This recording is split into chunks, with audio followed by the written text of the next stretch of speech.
Assalamualaikum warahmatullahi wabarakatuh. Ini adalah video presentasi mata kuliah Psikologi Pendidikan dengan dosen pengampu Bunda Rika Surtika Dewi, MPSI Psikolog. Materi Pyramid of Learning. Disusun oleh Lilis Lismayanti, Ai Sofianti, Tiara Ayu Wulandari, Novi Sulastri, dan Nisa Nurul Kolbiah. Dalam video presentasi ini, kami akan menjelaskan mengenai materi presentasi. Yang pertama, konsep Pyramid of Learning. Yang kedua, pengertian Pyramid of Learning. Yang ketiga, tahapan Pyramid of Learning. Yang keempat, kegiatan dalam Pyramid of Learning. Dan yang kelima, yaitu kesimpulan. 1. Konsep Pyramid of Learning. Pyramid of Learning merupakan teori yang berkaitan tentang sistem saraf pusat, di mana teori piramida tersebut merupakan fondasi awal untuk kemampuan anak belajar atau academic learning. Kemampuan memberi perhatian, sikap, ataupun posisi belajar, menerima instruksi, duduk dengan tenang, mengikuti aturan di sekolah, lambat belajar, dan yang sejenisnya ternyata berhubungan dengan sistem saraf pusat. Piramida ini pertama kali dirumuskan oleh Taylor and Proud pada tahun 1991, yang kemudian dipopulerkan oleh Mary Sue Williams dan Sally Schellenberger pada tahun 1996 di buku mereka yang berjudul How Does Your Engine Run? Williams dan Schellenberger merupakan occupational therapist registered atau disebut terapi okupasi. Terapi okupasi biasanya dilakukan untuk menghadapi anak-anak yang hiperaktif, memiliki gangguan perhatian, kemampuan lambat belajar, dan lainnya. Di dalam bukunya, Williams menyampaikan beberapa tujuan dari terbentuknya teori Pyramid of Learning dan juga bentuk kegiatannya di dalamnya, yaitu untuk mengajari anak, orang tua, dan guru bagaimana cara mengenali penimbulan keadaan yang berhubungan dengan perhatian, pembelajaran, dan tingkah laku, untuk membantu murid mengenali dan mengembangkan strategi regulasi diri yang mereka gunakan dalam berbagai tugas dan keadaan. 2. Pengertian Pyramid of Learning. Teori ini sering digunakan dan dijadikan landasan dalam pengembangan neuroscience, di mana memang kajiannya berpusat kepada sistem kerja saraf pada otak. Pada seluruh organ tubuh memiliki hubungan sinergitas dan dikendalikan sepenuhnya oleh susunan saraf pusat dalam otak.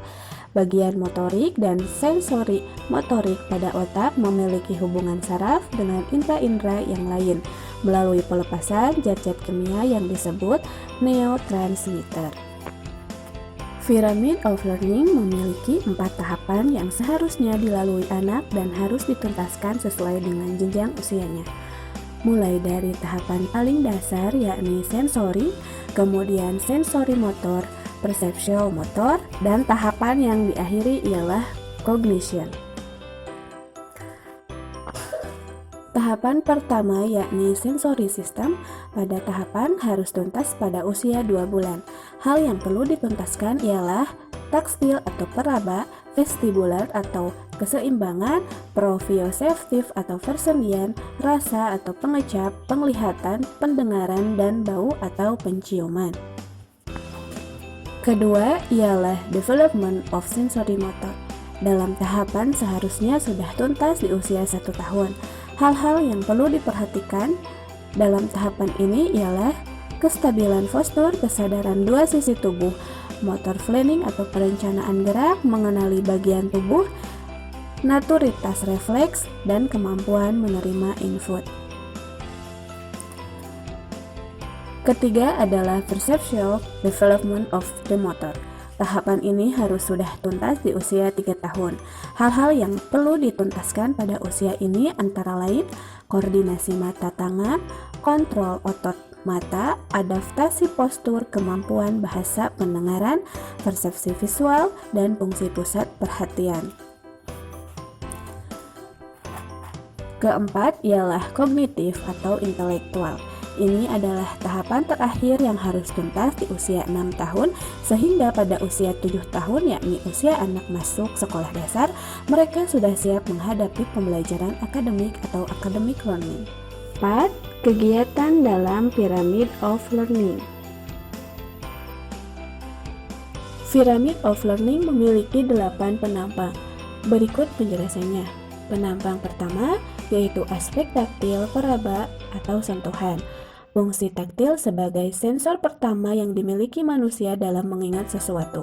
Contoh kegiatan seperti main pasir, air, membuat plastisin, main tanah liat, main berbagai macam lem, berjalan, berguling, merayap di pasir, dan lain sebagainya.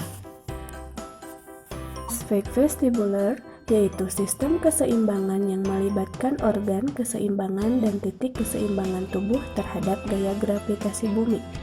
Contoh kegiatan seperti ayunan, kemudian balok titian, jalan di pematang sawah, dan lain-lain.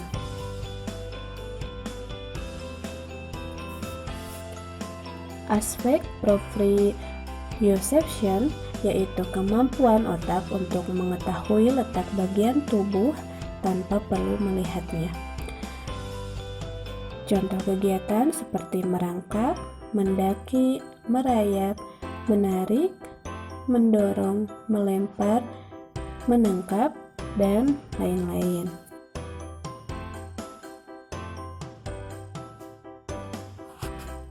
Penampang kedua, aspek olfactory atau indera penciuman atau pembau. Contoh kegiatan yaitu seperti memasak, bisa mengenali bau mentega, bau kuenya, susu, vanila, dan lain-lain. Aspek visual atau penglihatan seperti mengetahui kotak warna, silinder, geometris, dan bentuk lainnya. Aspek auditory atau pendengaran, contoh kegiatannya seperti membaca buku cerita, sajak, puisi, main musik, dan menyanyikan lagu. Aspek gustatory atau perasa, contoh kegiatan seperti merasakan asin, manis, masam, memakai bahan yang warnanya sama tapi rasanya berbeda. Penampang ketiga, aspek postular security yaitu postur tubuh yang nyaman. Kemampuan mengendalikan tubuh pada landasan tumpu yang dinamis atau saat tubuh bergerak. Contoh kegiatan seperti jalan di papan titian. Kemudian aspek awareness of the sides of body atau kesadaran dan kemampuan mengenali sisi tubuh yang berlawanan. Contoh kegiatan seperti senam dan lagu sambil menunjuk arah kanan kiri. Kemudian aspek motor planning atau gerakan yang direncanakan. Diproses dalam pikiran untuk bermaksud tertentu dan dilakukan dengan sadar untuk mencapai tujuan. Contoh kegiatan seperti lari tiba-tiba berhenti dan jalan-jalan. Penampang keempat, aspek body sim atau kemampuan mengenali anggota tubuh. Contoh kegiatan seperti pengukuran berat badan, tinggi badan, dan lebar badan. Kemudian aspek reflex maturity atau kematangan refleks, kematangan saraf dan fungsi struktur otak. Contoh kegiatan melempar dan menangkap gradasi suhu air. Kemudian aspek ability to screen input atau kecakapan untuk menerima respon. Contoh kegiatan membacakan buku cerita dan cerita pengalaman. Penampang 5, aspek eye-hand coordination atau koordinasi mata dan tangan. Contoh kegiatan seperti makan sendiri, mencuci piring sendiri, menyapu, dan lain sebagainya.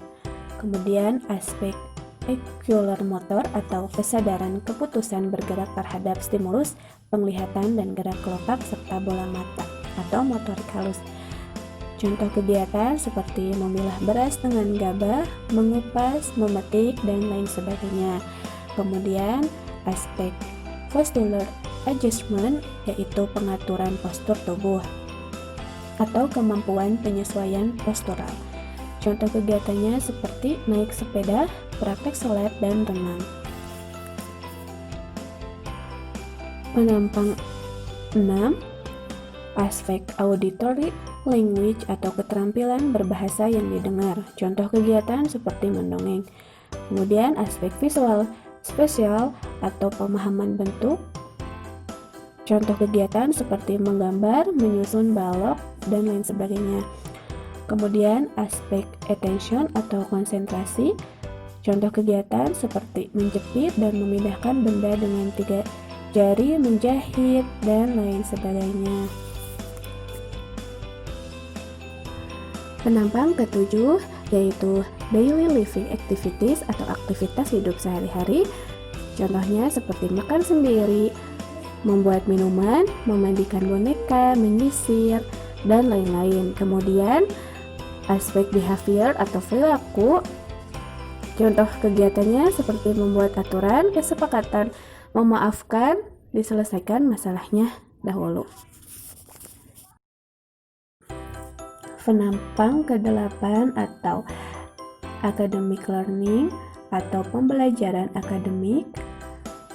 Contoh kegiatannya seperti warna dasar dan bentuk Charleston.